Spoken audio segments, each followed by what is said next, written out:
जय श्री कृष्ण। स्वागत है आप सभी का Hariom Sharma money tips YouTube channel पर। आज हम आपको कार्तिक मास के 16वें अध्याय की कथा सुनाने जा रहे हैं। भगवान गणेश आप सभी की मनोकामना पूरी करें।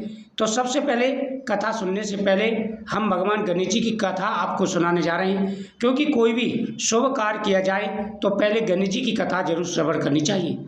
कोई भी शुभ कार्य करते हैं तो भगवान गणेश जी का ध्यान किया जाता है। उसी प्रकार से कथा श्रवण करने से पहले आप भगवान गणेश जी की यह कथा जरूर श्रवण करें। बहुत समय पहले की बात है, एक नगर में एक धर्मनिष्ठ और न्यायप्रिय राजा राज्य करता था। वह हर वर्ष कार्तिक मास में भगवान विष्णु, भगवान शिव और सभी देवताओं की पूजा बड़ी श्रद्धा से किया करता था। लेकिन एक बार उस राजा से भूलवश श्री गणेश जी की पूजा रह गई। कार्तिक मास का पूरा महीना बीत गया, दीपदान और स्नान आदि सब किए, पर राजा ने गणेश जी का ध्यान नहीं किया। गणेश जी इस बात से अप्रसन्न हुए। कुछ ही दिनों में राजा का राज बिगड़ने लगा, राजकोष खाली होने लगा, प्रजा में असंतोष फैल गया, राजा के शरीर में रोग उत्पन्न हो गए। राजा बहुत ही दुखी और परेशान रहने लगा। उसकी समझ में नहीं आ रहा था कि ये सब क्यों हो रहा है। एक दिन एक महात्मा साधु उसके द्वार पर आई। राजा ने आदरपूर्वक उनका स्वागत किया और कहा कि हे महात्मन, मैं पता नहीं किस वजह से काफ़ी परेशान और दुखी हूँ। मेरे शरीर में रोग हो गए हैं, मेरी प्रजा में असंतोष फैल गया है। मैंने पूरी श्रद्धा भाव से कार्तिक मास के नियमों का पालन भी किया, फिर भी काफ़ी परेशानी हुई। महात्मा बोले, हे राजन, तुमने कार्तिक मास में सभी देवताओं की पूजा तो की, लेकिन आपने विघ्नहर्ता भगवान गणेश जी की पूजा नहीं की। हे राजन, जो व्यक्ति कार्तिक के महीने में भगवान का पूजन करते हैं उनके सभी कार्य सिद्ध हो जाते हैं, लेकिन भगवान कृष्ण के साथ साथ में भगवान गणेश जी का पूजन भी करना चाहिए। जो व्यक्ति भगवान गणेश जी का पूजन नहीं करते उनसे भगवान कृष्ण भी प्रसन्न नहीं होते। हे राजन, तुम्हें भगवान गणेश जी का पूजन करना चाहिए था, इसी वजह से तुम्हारे जीवन में ये परेशानी का आगमन हुआ है।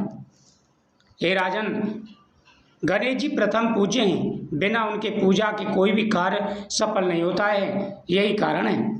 राजा को अपनी भूल का एहसास हुआ। वह तुरंत महात्मा के साथ गणेश जी के मंदिर गया। वहाँ उन्होंने स्नान कर विधिवत गणेश जी की पूजा की, मोदक का भोग लगाया, क्षमा याचना की। राजा ने कहा, हे गजानन, हे प्रभु, हे विघ्नहर्ता, मेरी भूल क्षमा करें। आगे से मैं हर पूजा की शुरुआत आपके नाम से करूँगा। गणेश जी प्रसन्न हुए और प्रकट हुए और बोले, हे राजन, जिसने भी कार्तिक मास में मेरी पूजा को छोड़ दिया उसका कार्य सिद्ध नहीं होता, किंतु जो मेरी आराधना करेगा उसके सारे विघ्न दूर होंगे। यह कहकर गणेश जी राजा को आशीर्वाद देकर और सुख समृद्धि का आशीर्वाद देकर चले गए। उसके बाद में धीरे धीरे राजा के राज्य में भरपूर धन आने लगा, उसका शरीर भी स्वस्थ हो गया। हे राजन, भगवान गणेश की यह कथा जरूर श्रवण करनी चाहिए। राजा प्रतु बोले, हे देवऋषि नारद जी, आपने कार्तिक अमावस्या का पूजा का फल तो बताया। कार्तिक अमावस्या पर दीपावली का पूजन किया जाता है, दीपदान किया जाता है तथा माता लक्ष्मी की पूजा की जाती है, लेकिन उसके बाद में गोवर्धन का पूजन, अन्नकूट का पूजन कब किया जाता है, यानी अन्नकूट कब बनाया जाता है और गोवर्धन की पूजा कब की जाती है।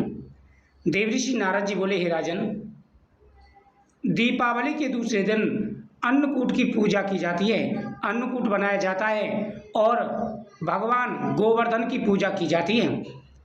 द्वापर युग में भगवान कृष्ण के सामने ब्रज में देवराज इंद्र का पूजन किया जाता था। सभी ब्रजवासी देवराज इंद्र का पूजन किया करते थे। भगवान कृष्ण ने नंद बाबा से कहा कि बाबा, आप देवराज इंद्र का पूजन क्यों करते हैं। इस बात पर नंद बाबा ने कहा कि लल्ला, हमारे ब्रज में वर्षा तभी होती है, फसल तभी होती है जब देवराज इंद्र प्रसन्न हो। उनकी प्रसन्नता के लिए हम यह पूजन करते हैं। इस पर भगवान कृष्ण ने कहा कि बाबा, अगर आपको प्रसन्न करना है तो गोवर्धन की पूजा कीजिए, जो हमें फल देते हैं तथा हमारी गायों को चरने के लिए भी वह व्यवस्था करते हैं। इस पर नंद बाबा ने मना किया। उन्होंने कहा, सदियों से देवराज इंद्र की पूजा होती आ रही है, अगर बेटा अगर ये पूजा हमने नहीं की, लल्ला अगर हमने ये पूजा नहीं की तो देवराज इंद्र नाराज हो जाएंगे। इस राजा बात को पृथु लेकर बोले के कि देवऋषि नारद जी, भगवान कृष्ण ने दीपक की बत्ती अपनी कैसी दीपक होनी ली। चाहिए उन्होंने तथा कहा नहीं, इस दीपक बात किसका को जलाएं। गोवर्धन की पूजा है। देवऋषि नारद जी कहने लगे सभी ब्रजवासी कि हे मान गए राजन, और फिर गाय के घी का भगवान दीपक गोवर्धन सर्वोत्तम की कहा पूजा गया के है। लिए उन्होंने व्यक्ति प्रस्थान को किया। तुलसी धूमधाम के से सामने, गोवर्धन की भगवान पूजा विष्णु हुई। के सामने जब यह बात गाय का देवराज इंद्र घी को का पता दीपक चली, जलाना तो चाहिए। देवराज इंद्र पीपल वृक्ष उपद्रव के हुए। नीचे उन्होंने 7 दिन लगातार तेल का दीपक मूसलाधार जलावे, बारिश उसमें हुई। खड़ी बत्ती रखें।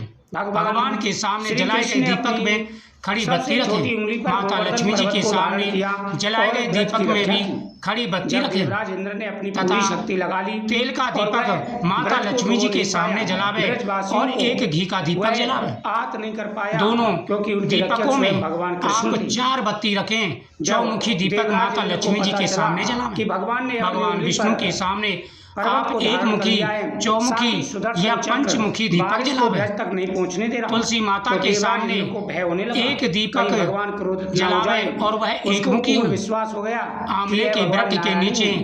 3 दीपक मैं जलावे। भगवान कृष्ण के चरणों में गया इस प्रकार से और क्षमा याचना दीप की। दान जितना उसी समय ज्यादा से हो सके पूरे उतना ब्रजमंडल दीपक में जलाना चाहिए। गोवर्धन का पूजन किया जाता जो है। व्यक्ति इस प्रतिदिन दिन गाय के 11 गोबर से दीपक जलाते ही गोवर्धन बनाया उनके जाता ऊपर है। भगवान की मोर हमेशा पंख कृपा लगाए बनी जाते रहती हैं। है। ग्वाल बाल और कार्तिक गायों मास के का लास्ट पूजन के भी दिन किया जाता है। 365 सभी बत्ती जलानी लोग इस चाहिए, दिन भक्ति भाव के जिससे साथ में पूरे साल गोवर्धन दीपदान का महाराज फल की प्राप्त पूजा होता है। करते हैं। हे कहते राजन, हैं कि इस दिन नदी गोवर्धन की तालाब पर पूजा दीपक करने से जलावे, स्वयं नारायण रास्ते में भगवान दीपक कृष्ण जलावे, प्रसन्न हो जाते हैं, चौराहे और पर दीपक सभी की जलावे, मनोकामना पूरी कुआं करते हैं। बावड़ी तालाब सभी पर को इस दीपक दिन जलावे। गोवर्धन का और अगर पूजन इन जगहों पर अवश्य संभव करना ना हो चाहिए।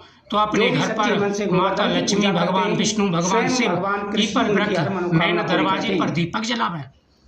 जैसे वीडियो को संभव शेयर हो करें, सामर्थ्य के चैनल को अनुसार दीपक सब्सक्राइब जलावे। करें, साथ ही व्यक्ति कमेंट में के जय श्री सभी कृष्ण पापों लिखें। का नाश हो जाता है, भगवान कृष्ण उनकी हर मनोकामना पूरी हो मनोकामना जाती है। करेंगे। इस दिन कार्तिक मास के महीने में गाय भगवान माता का की पूजन, करें, सुबह ग्वाल जल्दी बालों का पूजन स्नान करें, और दीपदान, गोवर्धन भगवान इन की सभी पूजा का करें, अनंत गुना फल आपकी हर प्राप्त होता मनोकामना पूरी है। होगी। इति श्री कार्तिक आपके मास जीवन के में आ रही दीपदान सारे के कष्ट और महत्व के परेशानियां दूर 15वें होंगी। अध्याय की भगवान कथा कृष्ण समाप्त हुई।